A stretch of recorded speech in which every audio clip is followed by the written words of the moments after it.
राज्यातील शेतकऱ्यांसाठी अत्यंत महत्त्वाची आणि दिलासादायक बातमी समोर आली आहे। राज्य सरकारच्या महत्त्वाच्या योजनेपैकी एक असलेल्या नमो शेतकरी महासन्मान निधी योजना अंतर्गत पुढील हप्त्याच्या वितरणासाठी राज्य सरकारने मोठा निर्णय घेतला आहे। राज्य शासनाने या योजनेचा हप्ता वितरित करण्यासाठी तब्बल 1774 कोटी रुपयांच्या निधीला अधिकृत मंजुरी दिली आहे। या निर्णयामुळे राज्यातील सुमारे 90 लाखांहून अधिक पात्र शेतकऱ्यांना थेट आर्थिक मदत मिळणार आहे। त्यामुळे शेतीसाठी लागणारा खर्च भागवताना शेतकऱ्यांना मोठा दिलासा मिळण्याची अपेक्षा व्यक्त केली जात आहे। कृषी विभागाकडून मिळालेल्या माहितीनुसार कृषी आयुक्तालयाने निधीची मागणी केल्यानंतर राज्य सरकारने तातडीने त्यास मंजुरी दिली आहे। शासनाने निधी उपलब्ध करून दिल्यामुळे आता पुढील प्रशासकीय प्रक्रिया जलद गतीने पूर्ण होण्याचा मार्ग मोकळा झाला आहे।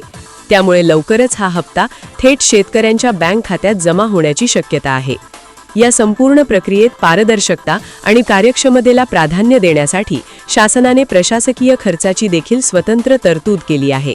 यामुळे निधी वितरणाची प्रक्रिया अधिक सुकर आणि वेगवान होणार आहे। विशेष म्हणजे या योजनेच्या अंमलबजावणीसाठीचा अधिकृत शासन निर्णय देखील सरकारकडून निर्गमित करण्यात आला आहे। या निर्णयामुळे केवळ 8व्या हप्त्याचे वितरणच सुलभ होणार नाही, तर पुढील हप्ते वाटपात होणारा संभाव्य विलंब कमी होण्यासही मदत होणार असल्याचे अधिकाऱ्यांकडून सांगितले जात आहे।